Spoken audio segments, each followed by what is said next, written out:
di konseling krisis dalam perspektif Alkitab ini, dalam proses perkuliahan beberapa kali ke depan, saya mohon ya kerjasama yang baik, ya kerjasama yang baik, baik itu pada saat proses perkuliahan berjalan, semuanya bisa hadir. Kalau hadir hanya 3 kali di dalam pertemuan 5 kali, maka saya anggap itu gagal, ya. Ya hanya diizinkan 1 kali, ya 1 kali. Nah, kemudian yang berikut dalam proses pembelajaran ini kelas pasca sarjana. Jadi saya berharap ada lebih banyak interaktifnya, ya. Jadi ini bukan S1 teologi, tetapi ini adalah S1, S2 Pak dan teologi, ya.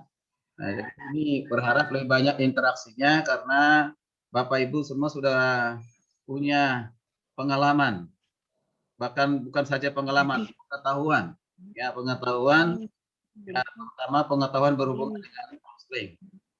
Ya, konseling krisis ini adalah lanjutan, ya, lanjutan dari konseling di S1. Di S1 itu ada 2 mata kuliah konseling.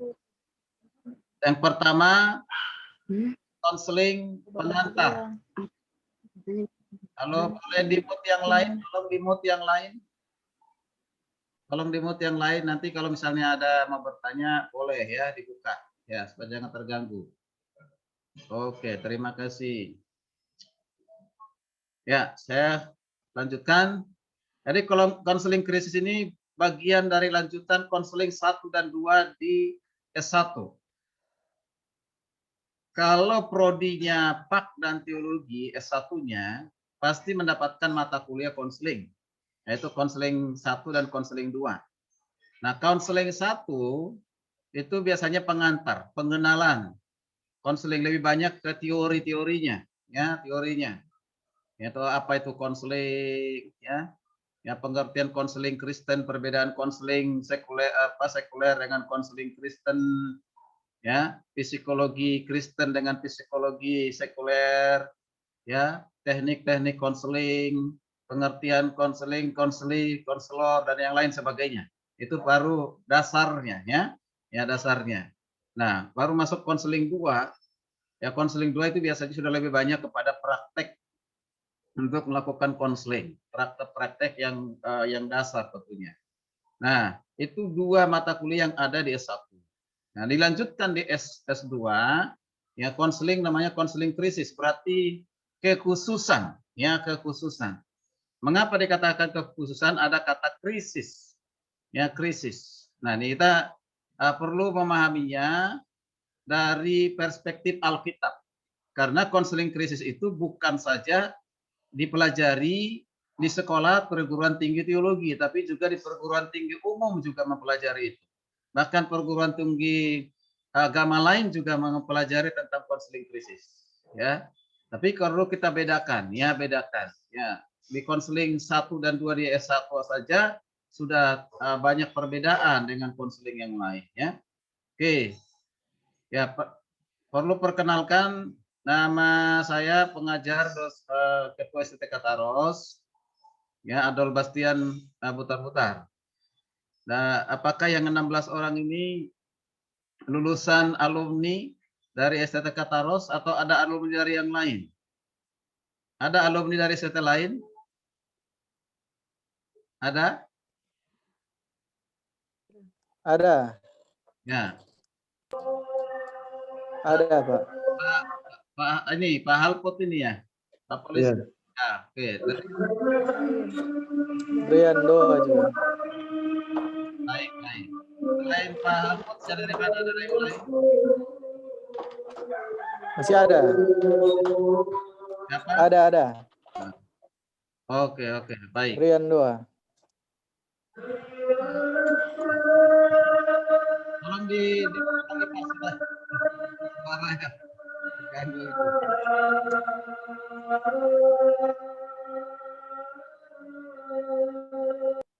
Ya, oke, terima kasih. Baik, kita lanjutkan ya. Ya, mari diperhatikan apa yang menjadi pencapaian pembelajaran di konseling krisis ini. Ada beberapa yang ingin dicapai. Yang pertama mampu mendeskripsikan pengertian krisis dan konseling krisis. Ya, konseling krisis. Itu yang pertama. Kemudian yang kedua, memiliki pengetahuan ya tentang konseling krisis. Ya, konseling krisis menurut perspektif Alkitab tentunya ya, menurut perspektif Alkitab. Karena kita ini sekolah teologi ya harus dibangun atas dasar Alkitab ya. Yang lain sifatnya hanya tambahan ataupun memperkaya. Yang ketiga, mampu menerapkan prinsip-prinsip Alkitab dalam menangani konseling yang mengalami krisis. Jadi solusi yang terbaik apapun persoalannya, masalahnya, tidak ada yang lain ya kecuali firman Tuhan, ya Alkitab. Yang keempat, mampu memahami berbagai krisis kehidupan atau isu-isu yang terjadi di masyarakat. Di sekitar kita ini banyak mengalami krisis. Ya, krisis apa saja itu nanti akan dijelaskan ya. Ya, sekitar kita bahkan mungkin kita sendiri pernah mengalami namanya krisis, ya krisis. Kemudian kelima, latihan mengadakan observasi, ya pengamatan. Demikian juga mendiagnosa. Setelah mendiagnosa, bagaimana pemecahan masalah krisis secara komprehensif dan holistik, ya itu pencapaian pembelajarannya. Oke, yang berikut tugas mahasiswa. Lagi nih pasca sarjana, jangan menghindar dari tugas. Ya, tugas itu salah satu persiapkan kualitas kita. Jadi itu harus dipersiapkan ya. Ya, tugasnya yaitu membuat makalah dan presentasi sesuai dengan metode menulis makalah atau karya ilmiah. Isinya tidak usah banyak. Ya, karena waktu kita nggak banyak. Isinya 2-3 halaman. Isinya 2-3 halaman. Jangan lebih dari situ. Ya. Kemudian daftar kepustakaannya minimal 5 buku. Ya, 5 buku. Kalau satu sebenarnya 5. Nah, ini nggak apa-apa ini karena ya ini luar biasa. Jadi sumber utamanya apa? Sumber utamanya buku, tolong diusahakan buku. Nggak tahu kalau di daerah ada nggak ya. Ini konseling krisis yang ditulis oleh H. Norman ya, penerbitan Gandum Mas. Ini bukunya. Nah, ini bukunya. Nah, kalau mau hubungi Pak Anton, nanti Pak Anton hubungi kepala perpustakaan, bisa disiapkan dengan waktu yang cepat, bisa langsung dikirim. Atau hubungi langsung Gandum Mas. Atau mungkin ada gembala atau pimpinan kita atau siapapun yang punya pinjam. Kalau belum bisa dibeli, ya harganya nggak tahu, yang tahu kepala perpustakaan. Ini buku wajib. Ini buku wajib. Jadi bahan yang saya ajarkan ini di mata kuliah konseling krisis ini dari sini 60-70% dari buku ini. Memang buku ini sangat bagus ya. Karena itu tolong diusahakan miliki buku ini. Ya. Ada beberapa buku yang lain sebelum melanjutkan menjelaskan tugas. Ini harus punya psikologi yang sebenarnya. Harus punya. Ya. Ini buku yang ditulis oleh Profesor Stanley Heath. Ya. Ini buku dari mulai saya S1 sampai hari ini saya gunakan buku ini. Sangat bagus ya. Oke. Kemudian kalau ini udah biasa, kalau S1 udah tahu pasti buku ini. Ya, konseling yang efektif dan alkitabiah. Ini ya ini pasti rata-rata hamba Tuhan punya ini. Ya.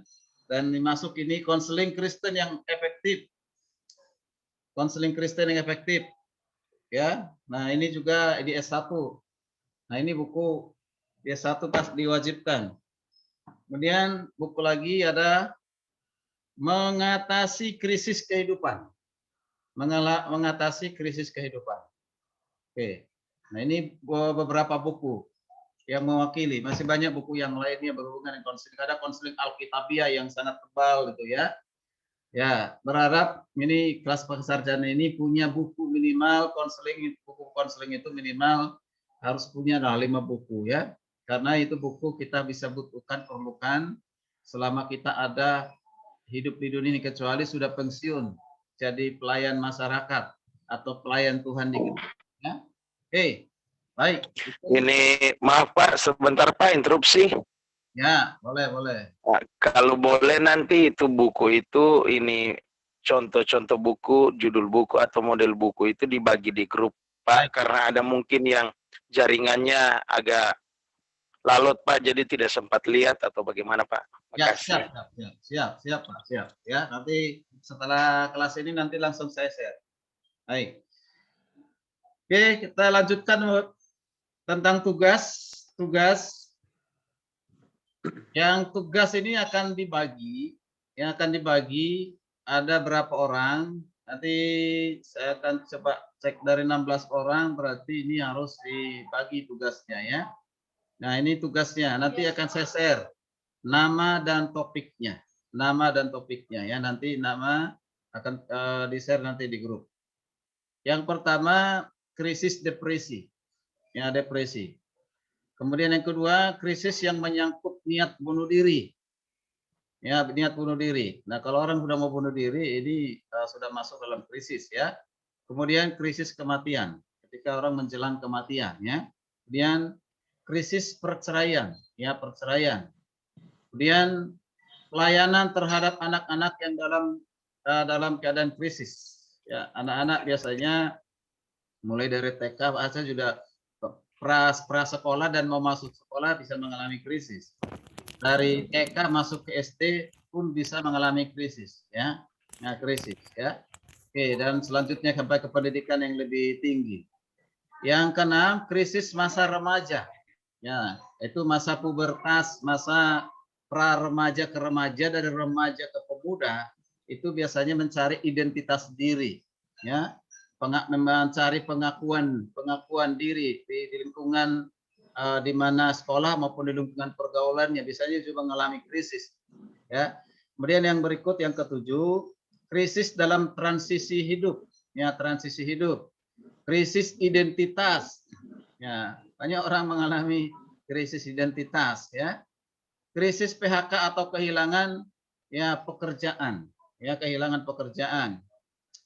Kemudian ada lagi krisis yang berikut adalah krisis sakit yang menahun atau sering disebut dengan sakit terminal. Oke. Nah, ini ada 10 karena ada 16 orang, nanti akan saya tambah lagi krisis karena ya, karena apa? Tsunami. Krisis karena gempa bumi. Gitu ya. Itu hari-hari ini Indonesia mengalami banyak gempa ya. Orang-orang yang mengalami itu, mereka yang mengalami gempa itu juga bisa mengalami krisis. Ya, krisis. Baik, itu tugasnya. Tugas ini nanti akan saya share. Ya, saya share. Tolong ketika sudah di-share materi tugasnya atau topik tugasnya, tolong jangan ada yang menolak atau minta ditukar. Ya, jangan. Ya, diterimalah dengan hati dan berjuang kan gitu ya. Pak, tolong dong.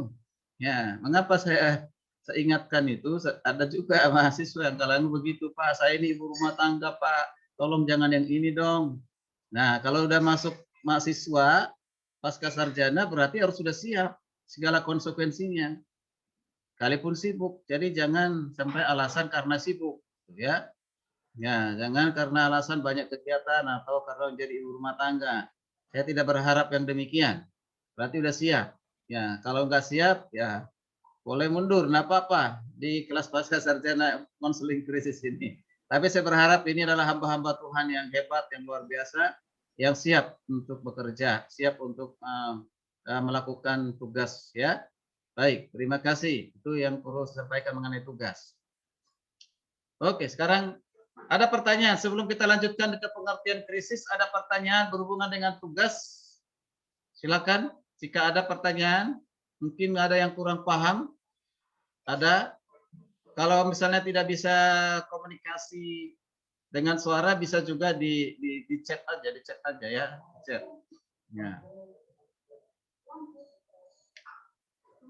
Oke, ada pertanyaan berhubungan dengan tugas?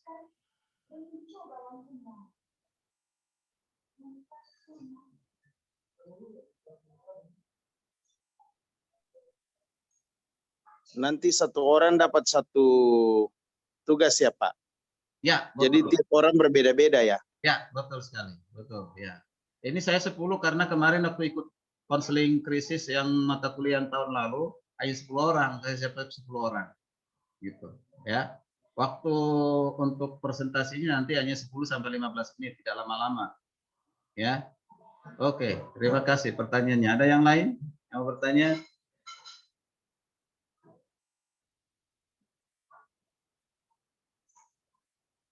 Bagaimana kita lanjut? Lanjut? Boleh Siap, dipilih lanjut. sendiri judulnya, Pak. Bagaimana? Bu Remi? Judul tugasnya dipilih sendiri atau Bapak yang pilih? Oke, Tidak bisa, sudah bilang bisa. tadi.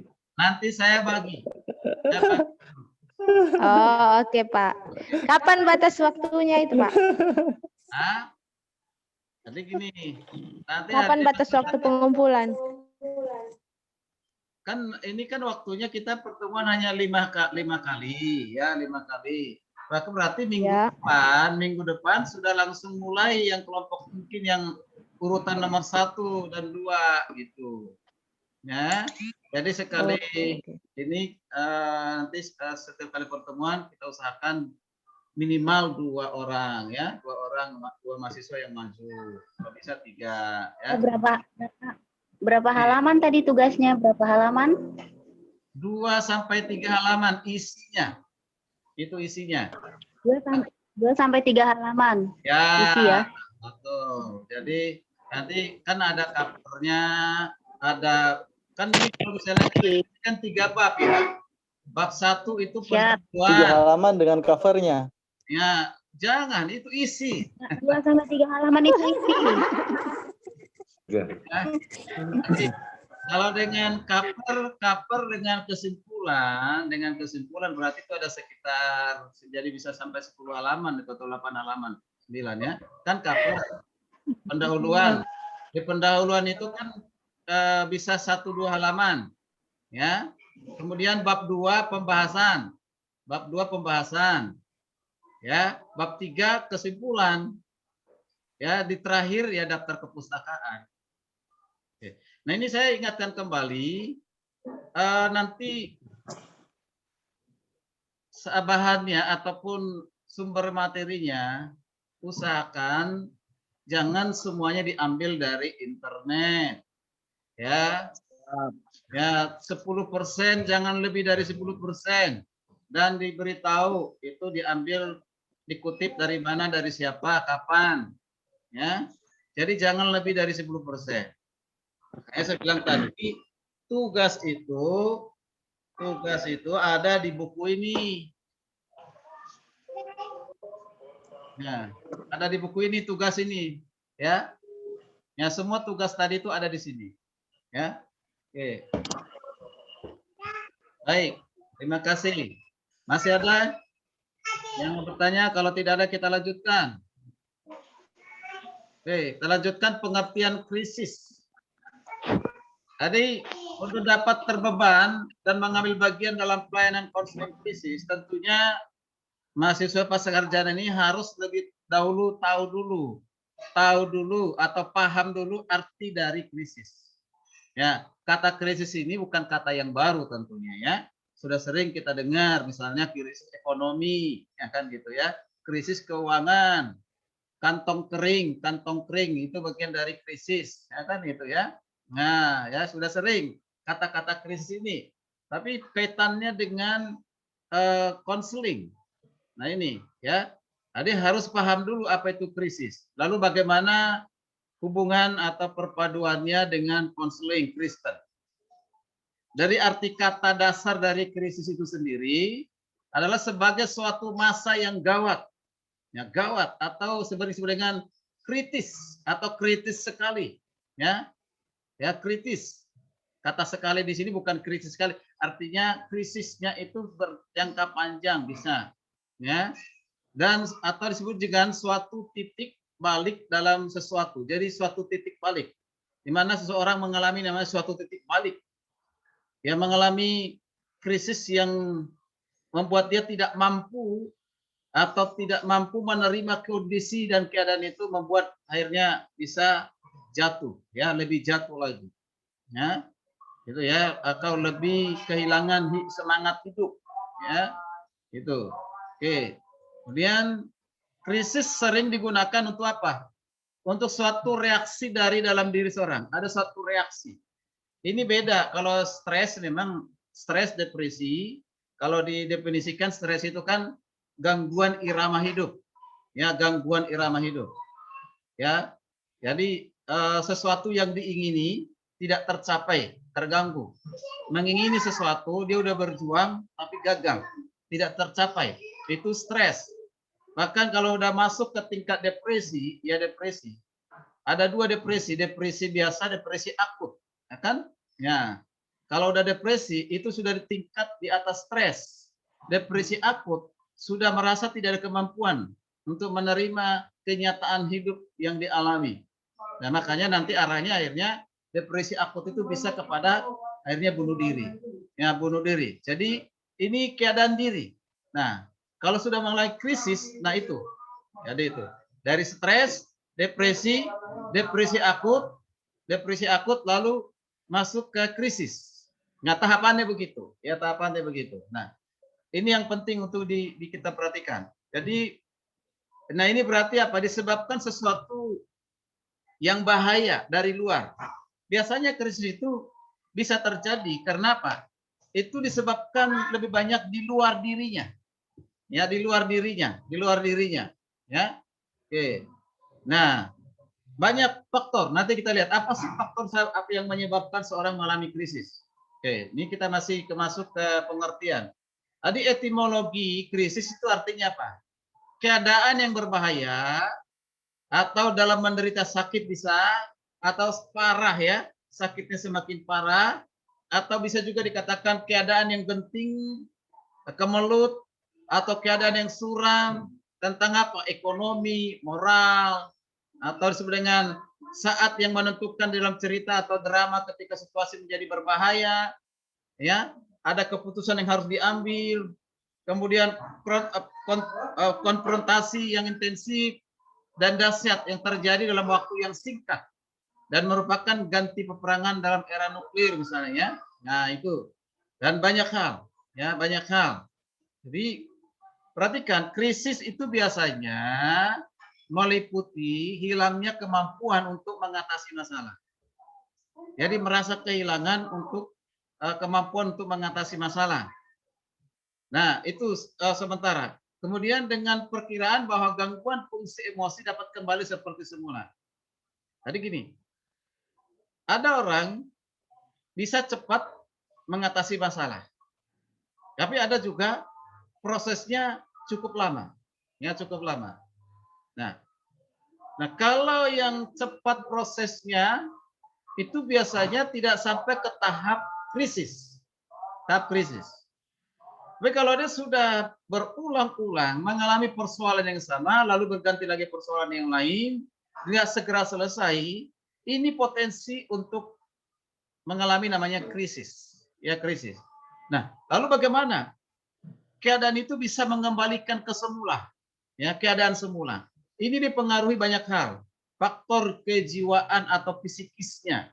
Ya, dalam jiwa itu ada ya inteligensi atau pikiran, ada emosi, ada perasaan, atau ada kehendak atau kemauan. Nah, tiga hal ini mempengaruhi. Nanti mempengaruhi kepada baik secara fisik, ya fisiknya. Ya, makanya kalau ada orang sering stres, ya sering stres, depresi, itu bisa pengaruh kemana? Bisa pengaruh ke mah, jarang makan, tidak selera makan, ya kehilangan nafsu makan. Sehingga terjadi gangguan mah. Kalau ada gangguan mah, itu bisa mempengaruhi kepada penyakit yang lain.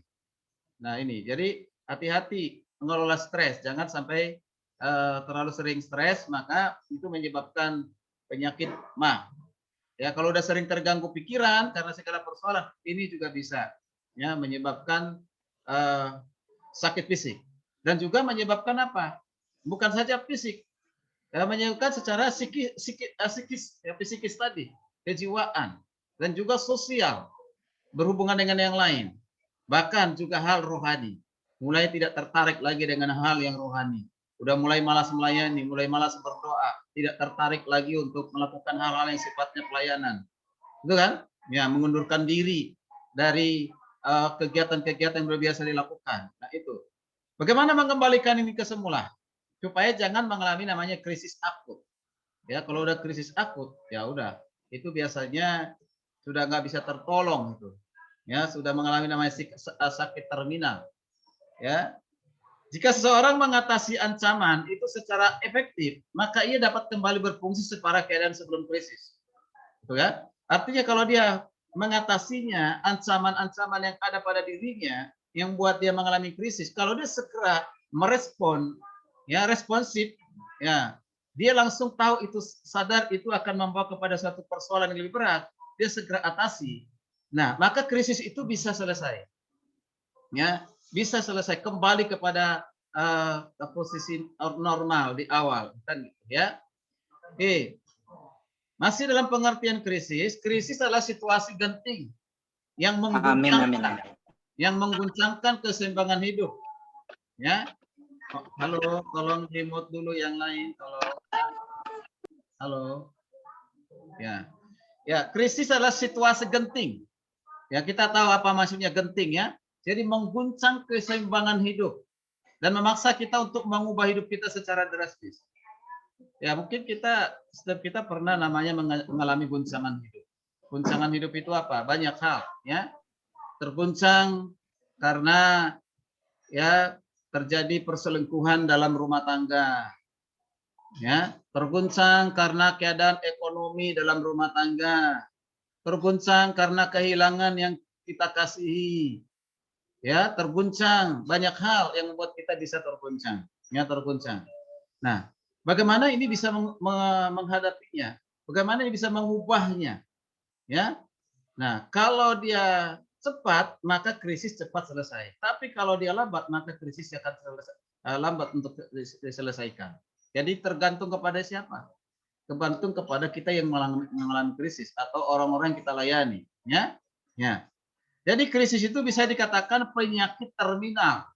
Ya, penyakit terminal. Apa mungkin kita udah pernah dengar istilah ini, penyakit terminal itu apa sebenarnya? Orang yang sudah sakit menahun tidak kunjung sembuh, sudah diterminalkan. Dia sudah ada di karantina, di suatu tempat. Ya. Mengapa? Karena ya mungkin tinggal menunggu kapan ya dipanggil, kapan matinya, kan? Karena segala cara sudah dilakukan, ya, untuk mengatasi, ya, atau untuk menyembuhkan, tapi tidak kunjung sembuh. Kan ada mahasiswa kita pernah bilang, Pak, kami udah terlalu lama ini menunggu Bapak ini kok. Kita udah banyak mengeluarkan dana, duit, ya kita bawa ke rumah sakit ABCD dan yang lain. Boleh nggak Pak ya? Nah, Pak boleh apa? Kalau kita minta dokter cepat disuntik supaya cepat mati. Nah ini ya, supaya cepat mati. Saya bilang, jangan. Itu haknya Tuhan. Kapan dia dengan cara apa? Kapan? Jangan, saya bilang itu nggak boleh itu, pembunuhan itu. Tapi Pak, ini kayaknya sudah nggak sembuh-sembuh ini Pak, nggak ada harapan. Sekalipun memang berat untuk mereka. Karena apa? Uang udah banyak keluar, ratusan juta, ya. Ya, segala cara lakukan. Udah putus asa keluarga itu. Jadi maunya cepat disuntik supaya mati, cepat mati gitu. Cepat disuntik supaya mati kan. Nah ini krisis nih. Ya, krisis tuh. Kemudian ada kecelakaan, musibah alam seperti yang terjadi baru-baru ini di Sulawesi Barat di Mamuju ya. Dengar ada Pak Chen ke sana dan beberapa teman ya. Nah, itu pasti mereka mengalami namanya krisis ya, krisis. Mengapa mereka sampai merampok ya bantuan tangan ya dia ke sana itu karena mereka sudah mengalami krisis segalanya, bukan hanya krisis kejiwaan, krisis makan juga. Ya, nah itu sehingga Krisis ekonomi. Ya, krisis ekonomi ya kan gitu ya, kehilangan banyak hal ya. Jadi itu. Jadi musibah alam, gempa, tsunami, yang lain. Ya, kemudian yang sekarang COVID-19, waduh, ini sekarang dalam COVID ini banyak orang mengalami krisis. Bukan hanya takut sakitnya, karena COVID ini membatasi banyak hal, ya, membatasi kegiatan, membatasi untuk bekerja dan yang lain sebagainya. Diatur semua demi untuk ya mencegah penularan virus corona di atas. Berdampak kemana? Berdampak ke ekonomi. Sehingga hari-hari ini banyak orang yang menjadi miskin. Ya, miskin. Biasanya bekerja, dapatkan sesuatu, ada yang di PHK, pengurangan karyawan dari perusahaan dan yang lain sebagainya ya. Itu bisa terjadi. Ya. Kemudian tingkat kejahatan. Ya, tingkat kejahatan di dunia ini bukannya semakin menurun, tapi semakin meningkat. Sekarang berani di tengah keramaian untuk merampok, ya, berani di tengah keramaian untuk mengambil motor, ya, dari parkiran. Nah, itu berita-berita itu. Padahal banyak ada orang di sekitarnya dia sudah berani. Nah, itu luar biasa. Mengapa? Karena mengalami namanya krisis, ya, ya krisis. Jadi beberapa contoh krisis yang lain sangat banyak, nanti akan dijelaskan di materi berikutnya. Oke. Jadi penting kita tahu kita tidak akan pernah dapat mempersiapkan diri untuk menghadapi krisis. Kita tidak tahu kapan kita akan mengalami krisis. Kalau kita tahu hari apa, jam berapa, tanggal berapa, tahun berapa, lalu krisisnya seperti apa, kan kalau kita tahu, kita persiapkan diri gitu. Kita persiapkan diri. Krisis itu datang tidak terencana. Ya, ya, dia datang bisa spontan. Ya, contoh misalnya ya. Ya, contoh. Yang baru-baru ini pesawat Sriwijaya ya mengalami kecelakaan ya, jatuh ya. Semuanya tewas. Coba kita pikir dulu anggota keluarganya. Kalau mereka sudah nggak mengalami sakit, mereka yang sudah meninggal karena diakibatkan jatuhnya pesawat. Tapi keluarganya, ya keluarganya mengalami krisis, ya, ya krisis. Nah, apakah mereka sudah terencana, sudah tahu hal itu akan terjadi? Banyak kan, bahkan mungkin semua tidak tahu hal itu akan terjadi. Tidak tahu. Jadi artinya apa? Krisis itu tidak satu pun yang tahu kapan datang. Nah, kapan datang? Ya, kapan dialami? Nah, hanya kita sebagai orang-orang Kristen, apalagi hamba Tuhan, ya ini salah satu persoalan masalah yang dihadapi. Ya, kita harus siap menghadapi setiap persoalan masalah apapun yang terjadi. Jadi jangan menghindari. Ya, menghindari. Kita nggak bisa, kalau dikatakan jangan menghindari juga enggak. Bagaimana kita bisa menghindari? Kadang-kala jemaat ya salah berdoa ya, kita berdoa kepada Tuhan. Segala persoalan masalah dalam kehidupan saya singkirkan pergi jauh. Saya tengking dalam nama Yesus. Masalah apapun. Maka saya katakan ketika kita berdoa dengan cara seperti itu, berarti kita sedang krisis. Yang bermasalah. Kan? Selama kita hidup di dunia ini tidak pernah namanya tidak ada masalah. Tuhan tidak pernah menjanjikan kita tidak punya persoalan masalah. Ya, tidak pernah Tuhan janjikan. Yang Tuhan janjikan adalah ketika ada persoalan masalah bahwa Tuhan pasti berikan jalan keluar. Gitu. Makanya doa kita harus kita ubah. Persoalan masalah apapun yang terjadi, saya percaya bahwa Tuhan memberikan kemampuan kepada saya untuk menyelesaikan persoalan masalah. Gitu. Ya kan? Jadi jangan ditengking-tengking itu persoalan. Setan boleh ditengking, iblis boleh ditengking, kuasa gelap boleh ditengking, tapi persoalan jangan ditengking. Ya. Ya. Jadi siapapun kita manusia di dunia ini, tak kala krisis terjadi, kita tetap terguncang. Hanya perbedaannya ada yang terguncangnya seperti gempa bumi, terguncangnya seperti tsunami, ada terguncangnya seperti kipas angin. Nah, ya kan artinya goncangannya tidak besar kan gitu ya. Tergantung kepada kita, tergantung kepada respon ya. Ya. Jadi dalam kondisi tertekan akibat krisis, ya acap kali kita melakukan hal-hal yang tidak lazim untuk dilakukan, yaitu apa? Lari dari persoalan, ya, mulai putus asa, ya, ketakutan, kecemasan, maunya bunuh diri saja, kepuasan hidup, ya kan? Ya, seolah-olah semuanya jalan itu udah buntu. Nah, biasanya gitu. Atau mungkin lebih lagi lebih ini lagi melakukan kejahatan gitu. Ah, ternyata kalau orang baik-baik begini ya semuanya punya masalah persoalan yang lain daripada baik, orang baik lebih baik jahat. Itu kan? Nah itu bisa melakukan hal-hal yang seperti itu karena akibat dari krisis yang tidak segera ditangani, yang tidak segera diatasi. Ya. Oke, bahkan sementara bisa juga kehilangan kendali. Mengapa orang bisa sampai sadis membunuh, ya kan? Ya, ini baru-baru ini ada ya, di Jawa Tengah, di Karanganyar itu satu keluarga dibunuh, ya, satu keluarga dibunuh. Itu luar biasa itu, bapak, anak, cucu. Cucu berarti masih anak kecil loh, sadis banget tuh, ya, sadis banget. Ya, satu keluarga. Mengapa? Itu pasti mengalami krisis yang tidak teratasi. Maka tindakan itu yang frontal seperti itu yang dilakukan.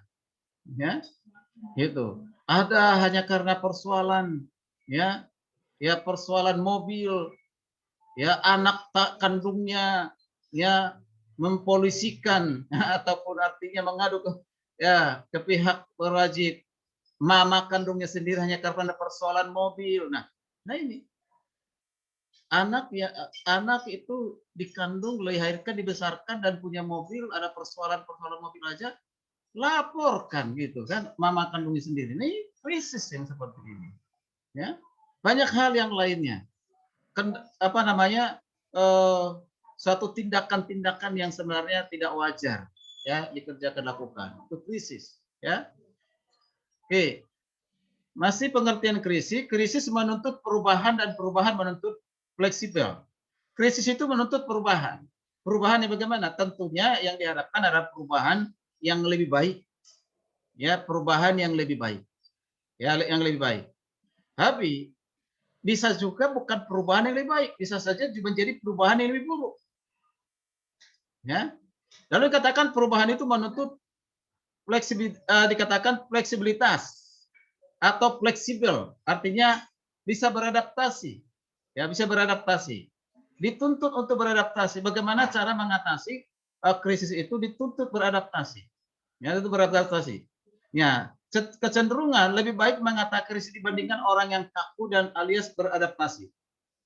Artinya, jangan kita lebih cenderung kepada pengembangan yang negatif di pikiran dan tindakan-tindakan dilakukan, tapi lebih baik beradaptasi. Oh, yang ini saya lakukan ternyata belum menolong. Yang ini saya coba. Yang ini karena banyak hal yang bisa dilakukan, ya. Oke. Jadi itu. Kemudian krisis dapat bersifat permanen. Hati. Ya, krisis itu bisa berpermanen misalnya seperti apa? Kematian. Itu tadi yang saya katakan. Dari persoalan biasa sering terjadi, tidak segera diselesaikan, ya, tidak segera diatasi, nah bisa meningkat kepada permanen, yaitu akhirnya kepada kematian, ya. Bisa juga berlangsung hanya sementara, ya, hanya sementara. Misalnya terjadi kecelakaan. Ketika terjadi kecelakaan, siapa yang mau kecelakaan, ya? Kecelakaan itu kan pasti hanya dua, mencelakai orang lain, kita ikut celaka, atau dicelakai orang lain. Itu aja kan. Nah, itu di hari kejadian mungkin beberapa hari traumatis itu pasti ada. Ya, kalau dia masih hidup ya, maksudnya jadi bukan kematian, masih hidup. Ya, mungkin patah kaki, patah tangan, ya nggak mungkin patah kepala. Kalau udah patah kepala udah pasti mati kan gitu ya. Nah, itu pasti mengalami krisis. Sebelum terjadi kesembuhan itu mengalami krisis. Itu krisis yang misalnya sementara. Ya sementara. Oke, atau mungkin sakit penyakit. Ya sakit penyakit. COVID yang sekarang lagi terkenal, penularan COVID. Ya. Saya baru sembuh dari COVID. Tapi saya karantina sendiri. Ya, berusaha sendiri, doa sendiri, obat sendiri. Ya, luar biasa, puji Tuhan. Ya, kenapa saya katakan COVID? Karena gejala-gejala yang dikatakan COVID itu saya lihat semuanya ada pada saya alami. Saya alami semuanya.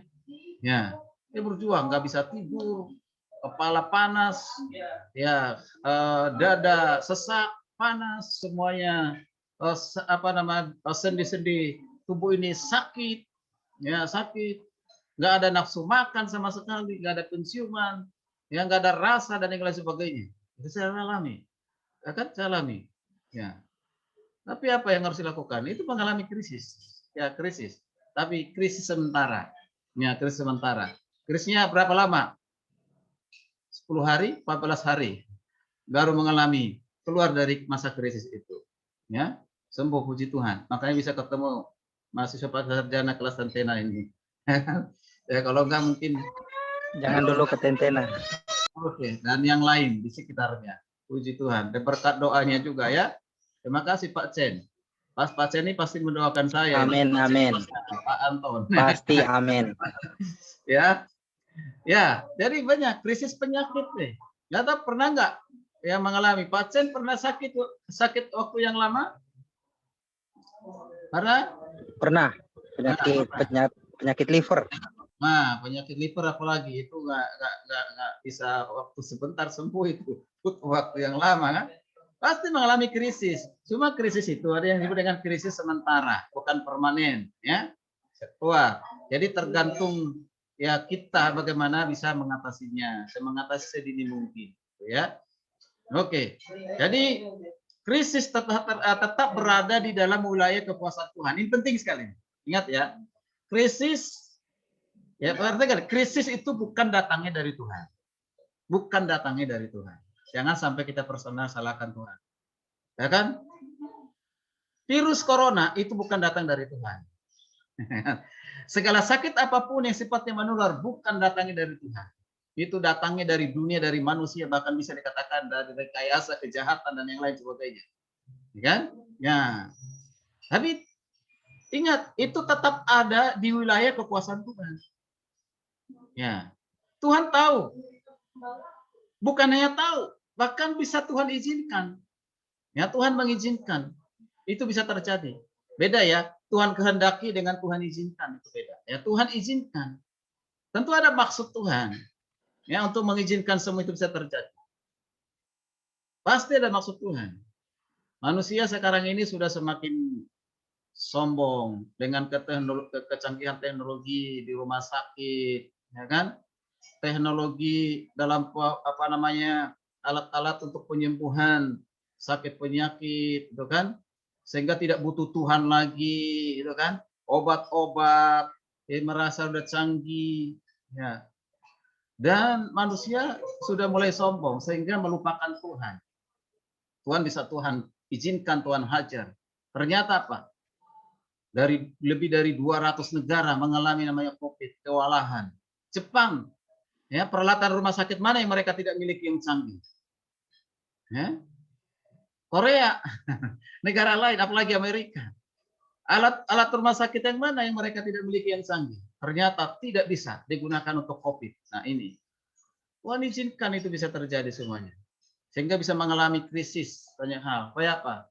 Jangan lagi mengandalkan dunia, mengandalkan diri sendiri, mengandalkan kekuatan kita, kemampuan, kecanggihan.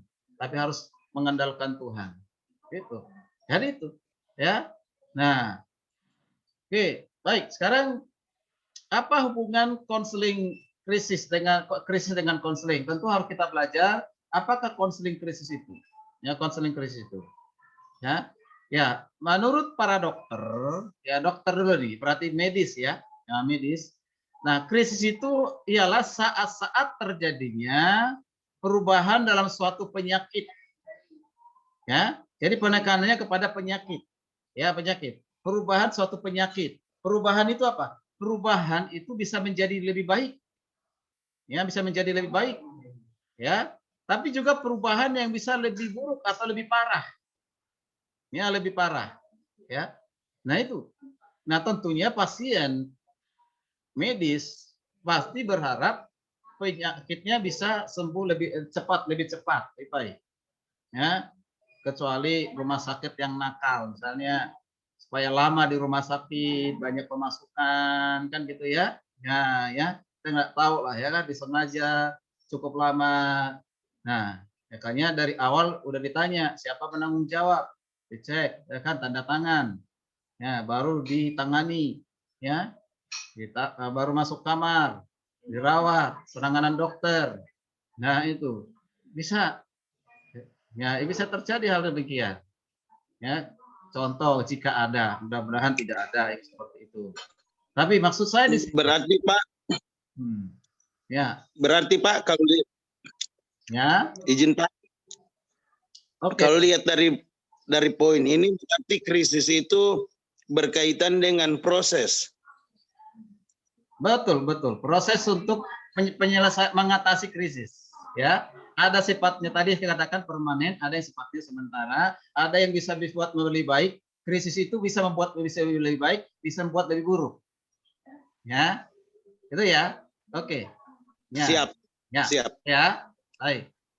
Itu menurut dokter ya, menurut dokter. Kemudian menurut konselor, ya, seorang konselor berbicara tentang suatu krisis itu berarti berbicara tentang misalnya krisis pernikahan, ya, yaitu titik balik ketika pernikahan itu bisa menuju kepada dua arah, ya, ya. Arah yang pertama itu arah menuju pertumbuhan, keharmonisan, keindahan, bahkan perbaikan.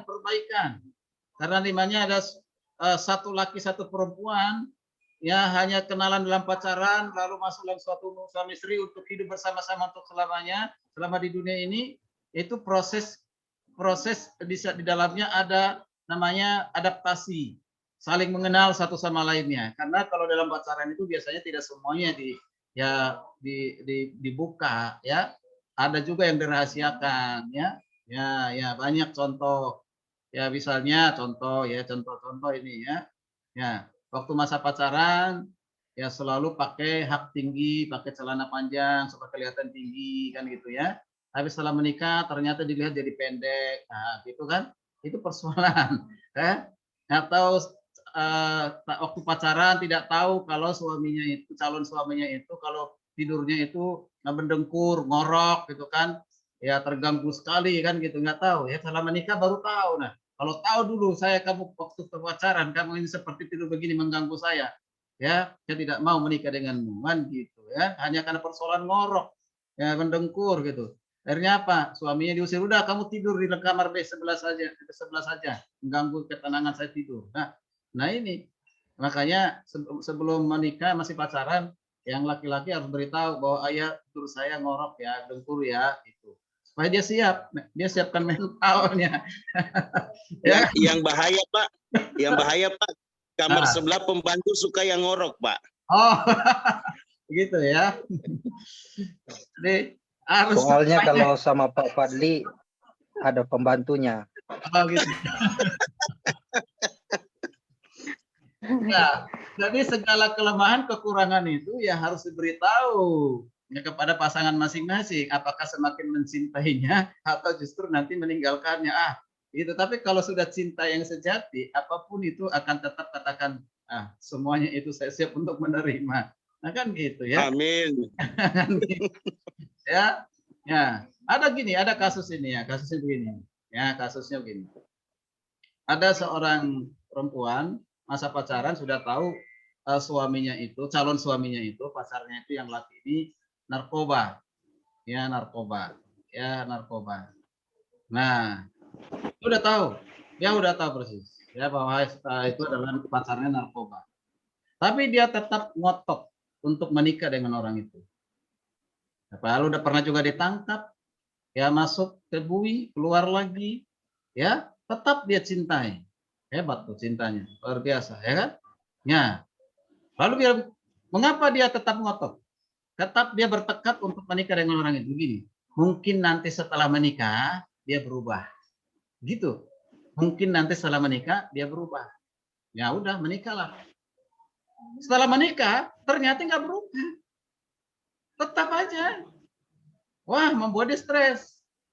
Akhirnya dia berpikir, Aduh, gimana cara mengatasinya? Oh, nanti setelah dia punya anak, kami punya anak, pasti dia berubah. Kami harus cepat punya anak, jangan nggak boleh ditunda-tunda. Akhirnya proses cepat punya anak. Ya kan sudah punya anak, apa berubah? Tidak juga, ya tidak juga. Akhirnya membuat dia tingkat depresi tingkat tinggi itu. Kan gitu. Makanya di awal itu perlu ada keputusan. Sebelum dia tuntas dari narkobanya, lebih baik tunda dan bahkan gak usah menikah dengan orang seperti itu. Harus tegas. Jauh-jauh. Nanti kalau udah menikah, itu rekayasa sendiri, rencana sendiri, menghancurkan diri sendiri. Apa yang saya katakan itu adalah real ya, kenyataannya seperti itu ya. Ada kasus yang seperti itu. Berbahaya. Ya, nggak tahu di antara kita masih ada ini yang gadis-gadis, masih ada gadis yang bergabung di pasca sarjana ini atau anak-anak kita. Ya kalau udah tahu pasangannya punya penyakit terminal atau penyakit yang narkoba dan yang lain, lebih baik tidak usah. Jangan kita membuat nanti Tuhan berperkara setelah dia menjadi suami, menjadi istri. Waduh. Ya. Ya, ini arah yang pertama ini. Arah yang kedua itu adalah bisa menuju ke dikatakan penderitaan. Seperti kasus yang saya sampaikan tadi, justru membuat dia menderita. Sudah menderita masa pacaran, menderita masa menikah, menderita pada setelah dia punya anak, menderita. Akhirnya cerai mereka jadinya. Ya, cerai. Ya. Jadi ada di situ penyesalan. Ya. Oke. Tadi gitu ya. Oke. Baik, sebelum kita lanjutkan hubungan krisis dengan konseling dan penyuluhan, mungkin ada yang mau kita diskusikan. Silakan, mau menambahkan boleh. Ini kelas pasca sarjana, interaksinya harus lebih dominan ya. Silakan, mungkin ada yang mau menambahkan atau ada yang mau bertanya juga boleh ya. Silakan.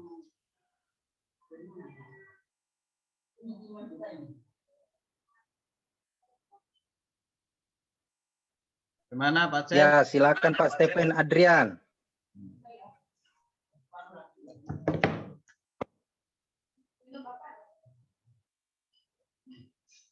Tambahin aja air.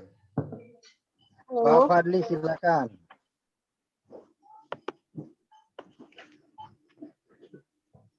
Stephen.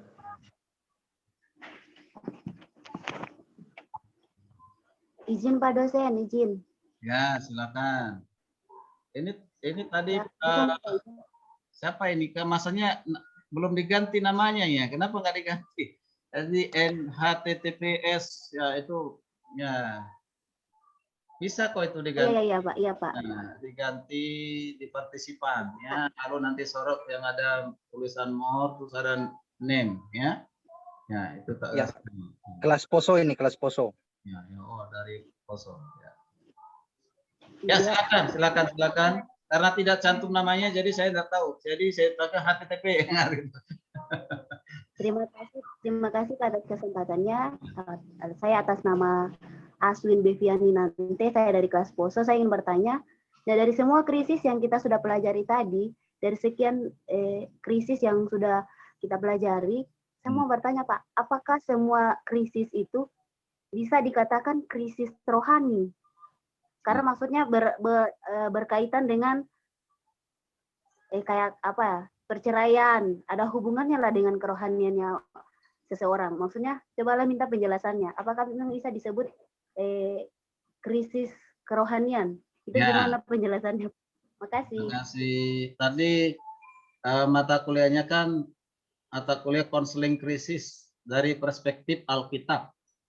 Ya kan? Iya. Ya, jadi perspektif Alkitab berarti rohani. Jadi segala sesuatu persoalan apapun itu termasuk krisis dan semua krisis itu harus kita lihat dari perspektif Alkitab atau rohani, ya. Ya gitu ya. Mengatasinya juga demikian, ya. Yang mengatasinya juga demikian, harus solusinya Alkitab. Karena kita percaya Alkitab itu adalah jawaban dari semua persoalan. Alkitab itu adalah jawaban dari semua kebutuhan manusia, siapapun dia, orang percaya dan orang yang tidak percaya. Alkitab adalah kebutuhan, ya, untuk menjawab semua kebutuhan, ya. Itu ya. Oke. Saya kira seperti itu penyampaiannya, ya. Ya, silakan. Ada yang lain?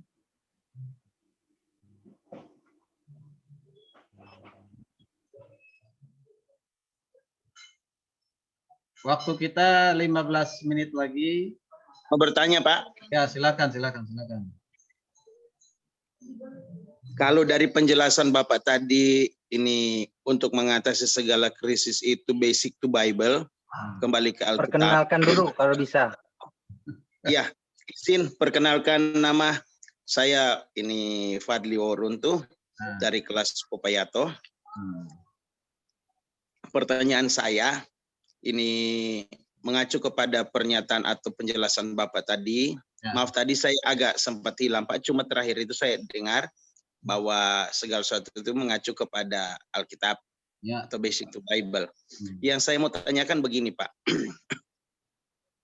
Di Indonesia ini khususnya kita agama Kristen saja, maaf ini bukan menyinggung tidak, tapi ini memang permasalahan yang ada di lapangan. Ya. Dan mungkin ada kaitan juga mereka Bapak polisi pun akan terkait atau bagian unsur pemerintah pun juga akan terkait situ.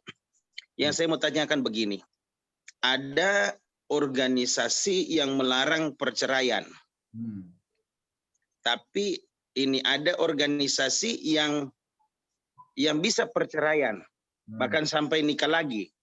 Nah, seperti itu. Dan semua pakai ini alasannya itu Alkitab, Pak. Ya. Nah, kira-kira untuk menjawab seperti ini, kira-kira Pak bagaimana Pak? Baik. Mungkin itu saja pertanyaan dari saya. Terima kasih Pak. Terima kasih Pak Fadli.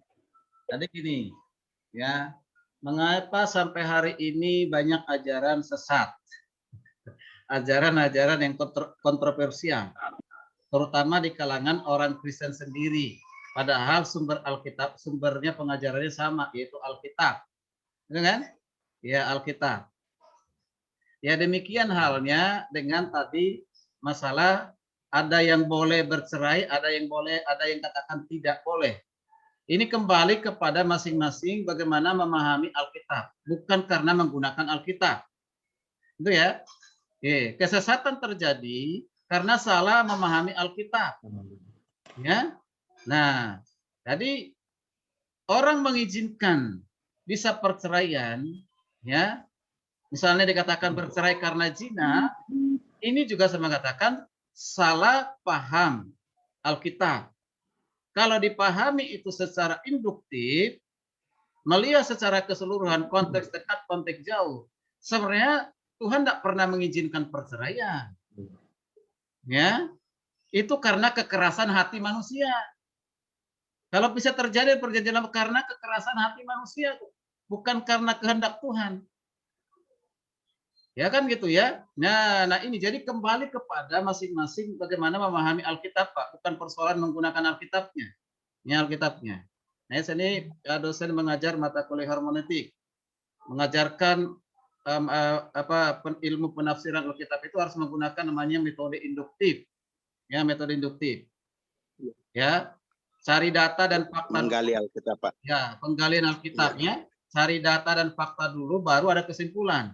Tapi kalau tadi yang digunakan itu apa? Sudah ada kesimpulan dalam hati dan pikirannya, lalu cari untuk membuktikan kesimpulan itu dan Alkitab itu jelas kurang tepat, bahkan bisa keliru, bukan sesat, ya. Nah itu. Ya makanya sama. Oh, berarti ya, bukan basic to Bible, ya. Cuma konsepnya dia mencari ayat Alkitab untuk membenarkan diri. Betul sekali. Nah, itu ya. Ya, jadi bukan maksudnya penulis Alkitab. Apa sih maksudnya Paulus? Apa sih maksudnya Yohanes? Apa sih maksudnya Matius kan? Jadi dia maksudnya dia gitu. Makanya hari-hari ini juga ya, viral ya. Ada hamba Tuhan yang sudah sangat terkenal, bahkan punya popularitas, masih menolak tentang ketrinitasan, tidak relevan. Apa dia lebih hebat dari pendiri-pendiri gereja zamannya Paulus kan gitu. Ya. Ya, dan yang lain sebagainya ya. Oke. Baik, kira-kira seperti itu jawaban dari saya Pak Fadli. Kemungkinan kalau ada yang mau menambahkan yang lain silakan.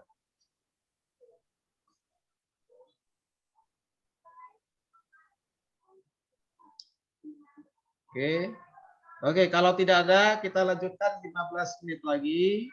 Hubungan krisis dengan konseling dan penyuluhan. Jadi ada krisis, krisis itu berarti suatu kasus, suatu persoalan, suatu masalah yang harus segera diatasi.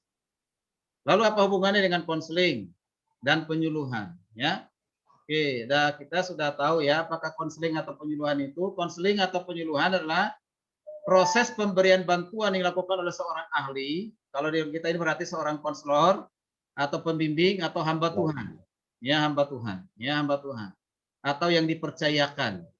Ya, bisa dalam suatu perusahaan, satu institusi, biasanya ada orang tertentu yang dipercayakan untuk mengadakan bimbingan, ya, bimbingan konseling. Ada departemen bimbingan konseling, ada departemen bantuan hukum, ya kan gitu ya. Ada logistik dan yang lain sebagainya. Biasanya ada bagian bimbingan. Atau sebelum menerima suatu karyawan di suatu perusahaan, biasanya ada juga bagian personalnya masuk dalam apa, wawancara misalnya gitu kan. Dalamnya itu bisa saja ada bimbingan, ya. Jadi untuk apa? Ini untuk individu supaya mengalami namanya suatu masalah, itu disebut dengan konseling, konselor, konseli, atau sering disebut dengan klien, ya. Ya, klien yang bermuara pada teratasi masalah yang dihadapi oleh klien. Jadi konseling itu prosesnya, ya, prosesnya. Ya, kemudian penyuluhan itu berarti memberikan suatu sifatnya untuk bantuan, ya, pemberian bantuan. Oke. Ya.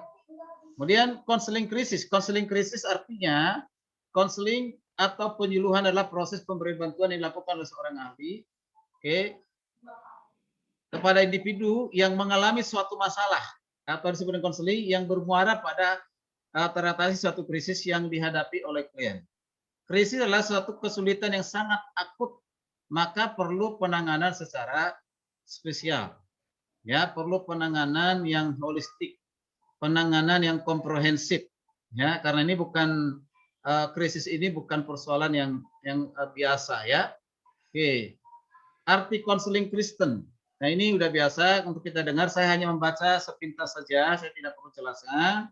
Jadi hubungan timbal balik antara dua individu, yaitu konselor dengan klien atau orang yang mengalami krisis, ya. Kemudian yaitu apa? Berusaha menolong atau membimbing atau konseling yang membutuhkan pengertian, membutuhkan dia mengerti persoalannya, dia sadar persoalannya, dia mengerti, dia tahu persoalannya apa, dia sadar, dan dia juga harus tahu bahwa dia harus keluar, harus mengatasi persoalan itu, ya. Ya, jadi untuk mengatasi persoalan dihadapinya.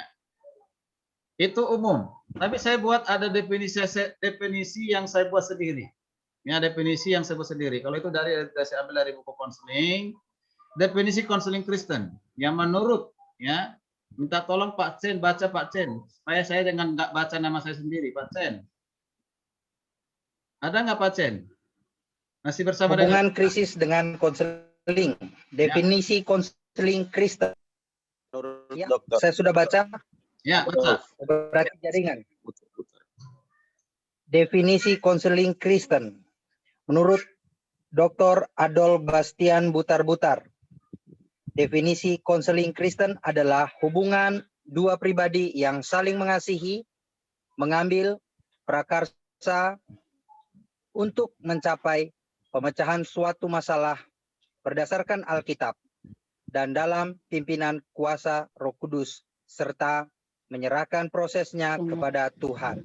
Ya, nah ini definisi konseling ya, coba saya buat. Jadi itu perhatikan. Itu konseling Kristen itu apa? Hubungan dua pribadi. Dasarnya adalah saling mengasihi. Siapa ini? Kedua pribadi ini ya konselor dengan konseli atau klien yang mengalami krisis. Ya, krisis. Ya. Dua-duanya mengambil prakarsa, tindakan, ya, tindakan.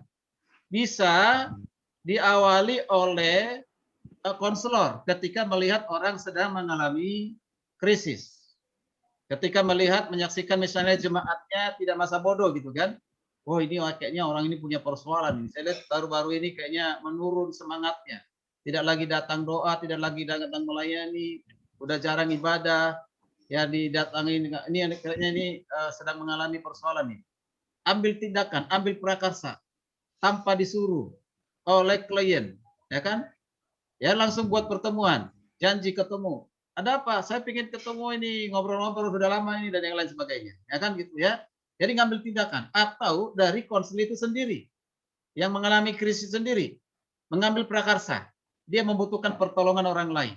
Ya, pertolongan orang lain di luar dirinya, itu hamba Tuhan ataupun mungkin yang lebih senior dari dirinya. Ya kan? Nah, itu. Nah, untuk apa?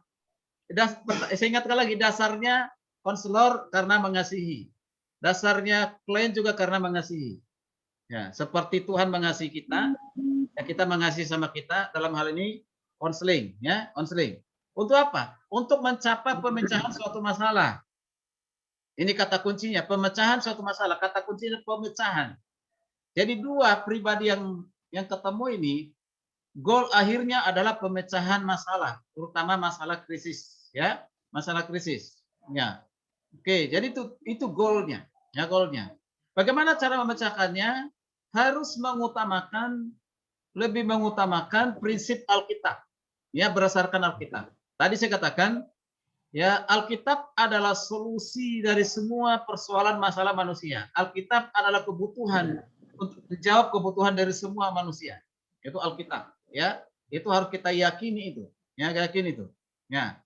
Nah, dalam proses konseling ini, entah berapa lama pun itu, berapa kali pertemuan, jangan lupa, jangan andalkan kekuatan sendiri, harus andalkan pimpinan kuasa Roh Kudus. Nah, ini yang tidak ada. Ini yang membedakan definisi konseling sekuler dengan konseling Kristen. Di mana perbedaannya? Alkitabnya. Itu yang pertama. Di mana perbedaannya? Yang kedua, ada kuasa Roh Kudus yang orang tidak tahu. Kalau konseling sekuler maupun psikologi sekuler, biasanya mentitik beratkan kepada siapa penyelesaian masalah itu? Mentitik beratkan kepada klien. Lalu katakan, "Hei kawan, kamu bisa selesai dari persoalanmu itu adalah tergantung kepada dirimu sendiri." Gitu. Jadi titik beratnya kepada siapa? Hanya kepada konselingnya. Ya, orang mengalami krisis. Tapi dalam konseling Kristen, ya, dalam konseling Kristen ada namanya pribadi yang kita libatkan, namanya Roh Kudus. Seorang konselor libatkan Roh Kudus. Klien libatkan Roh Kudus. Nah, itu kekuatan supranatural yang tidak bisa ditemukan dimanapun kecuali ada, ya, orang Kristen sendiri, orang yang sudah percaya kepada Kristus. Jadi harus libatkan kuasa Roh Kudus. Kemudian prosesnya serahkan kepada Tuhan. Mengapa saya katakan prosesnya serahkan kepada Tuhan? Seringkali seorang konselor stres dan putus asa, tidak mau lagi menangani seorang konseli atau orang Kristen ini. Karena kok sudah berapa kali manusia ini, udah sampai kata manusia ini, orang ini, sampai berapa kali saya kunjungi enggak berubah juga kan gitu kan, nggak berubah. Mulai putus asa lalu tinggalkan gitu, nggak tuntas itu. Nah ini berarti apa? Maaf, kalau mungkin kecenderungan kita nangani dengan kedagingan, hanya dengan teknik konseling dunia, ya kan? Ya, ataupun mungkin kita tidak punya kesabaran, gitu kan? Diserahkan prosesnya kepada Tuhan. Ya. Karena Tuhanlah yang mengubah hati orang, bukan konselor. Ya. Tuhanlah mengubah hati orang melalui kita. Ya. Ya itu. Nah, jadi prosesnya serahkan, apapun hasilnya serahkan kepada Tuhan. Jadi jangan stres. Jangan stres, jangan depresi atau tinggalkan. Ya sudahlah, kau memang udah ditentukan punya persoalan yang krisis tidak akan pernah selesai. Ya udahlah, kalau mungkin udah permanen, jangan. Tetap harus, ya, sabar, serahkan proses kepada Tuhan. Hanya itu. Orang Kristen yang hamba Tuhan yang bertanggung jawab ketika sudah seperti itu, ya. Nah, harus tahap sampai kepada pemulihan. Ya, pemulihan. Oke, waktu kita sudah habis. Tujuan akhir konseling nanti akan kita lanjutkan minggu depan. Kecuali ada yang mau didiskusikan, silakan 5 menit sebelum kita akhiri. Ini kita baru masuk Pak Alpur. Arti dan pengertian konseling Kristen, apa hubungannya dengan konseling Kristen, ya, dan penyuluhan. Baru dasar kita ini. Nanti kita lanjutkan tujuan konseling dan juga kasus-kasus konseling krisis dan yang lain sebagainya. Oke. Supaya ada waktu untuk mempersiapkan membaca materi yang saya sudah share, ya, di grup. Silakan jika ada.